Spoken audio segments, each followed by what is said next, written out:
अस्सलाम वालेकुम। इससे पहले हम लोगों ने मश्क नंबर 1.3 में नातिक आदात को अशरी सूरत में किस तरह ढालना है या किस तरह करना है ये देखे थे। ये हमारा नातिक अदद है, 9/37 ये हमारा नातिक अदद है। हम लोगों ने तकसीम का अमल किया था। 37 को 90 को 37 से तकसीम करने पे हमारा जवाब आया था 0, 2, 4, 3। और उसके बाद मैंने आपको ये बताया था कि आखिर में ये हमारा 9 मिल रहा है। 9 मिल रहा है यानी वही तकसीम का अमल दोबारा वही से शुरू होगा, यानी वही बार बार तकसीम करने पे 2, 4, 3 कंटिन्यू आता जाएगा। तो ऐसी तकसीम की हालत को जहाँ तकसीम करने पे बार बार एक ही नंबर या बार बार एक ही अदद आए, तो ऐसी तकसीम की सूरत को गैर मुख्ततिम मत वाली सूरत कहते हैं। गैर मुख्ततिम यानी कभी ना ख़त्म होने वाली। यहाँ पर मैंने लास्ट टाइम बताया था कि ऐसे डैश डैश की निशानी लगाते हैं, यानी ये तकसीम का अमल जारी रहेगा।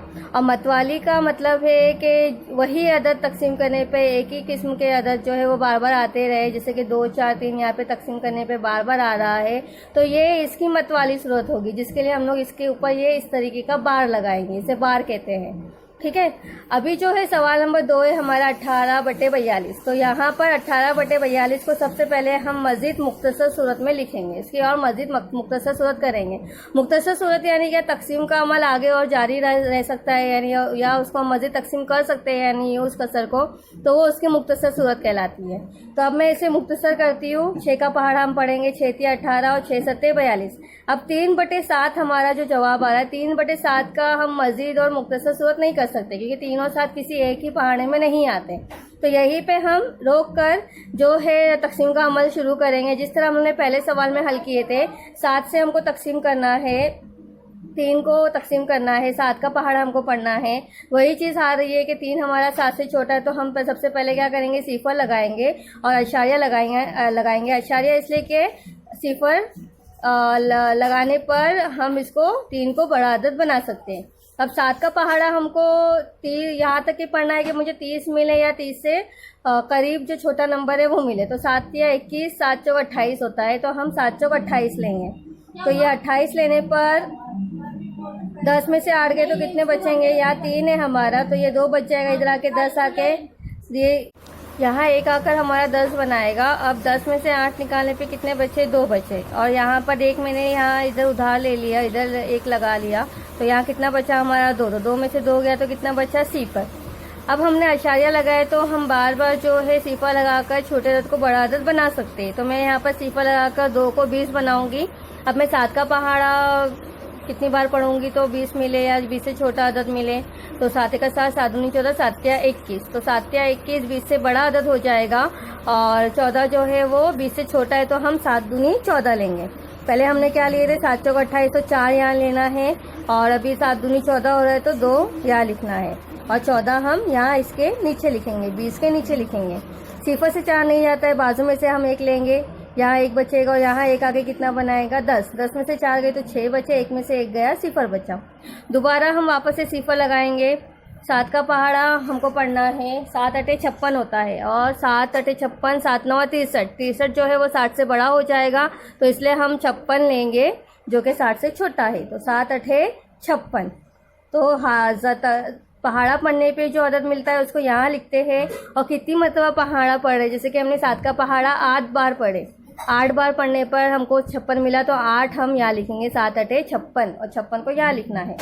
अगेन वही चीज़ है, एक यहाँ पर सिफर छोटा है और 6 बड़ा है, तो सिफर को बड़ा बनाने के लिए बाजू में से 1 लेंगे, तो यहाँ से 1 गया तो 5 बचा, और यहाँ पर 1 आके कितना बनाया, 10। अब 10 में से 6 गए तो कितने बचे, 4, और 5 में से 5 गए, सिफर।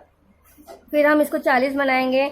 7 × 5 = 35 होता है, तो 35 यहाँ लिखेंगे, और यहाँ पर 5 लिखेंगे। इसके बाद सिफर में से 5 नहीं जाते, बाजू में से हम 1 लेंगे, तो यहाँ 3 बचा, और इधर 1 आगे कितना बनाया, 10। 10 में से 5 गए, 5, और 3 में से 3 गए, सिफर।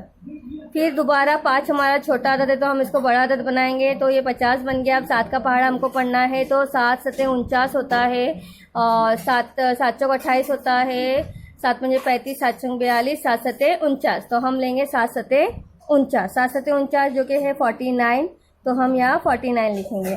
फिर सिफर छोटा है, बाजू में से 1 लेंगे, 10 में से 9 गए 1, 4 में से 4 गए, सिफर। अब ये 1 बचा हमारा,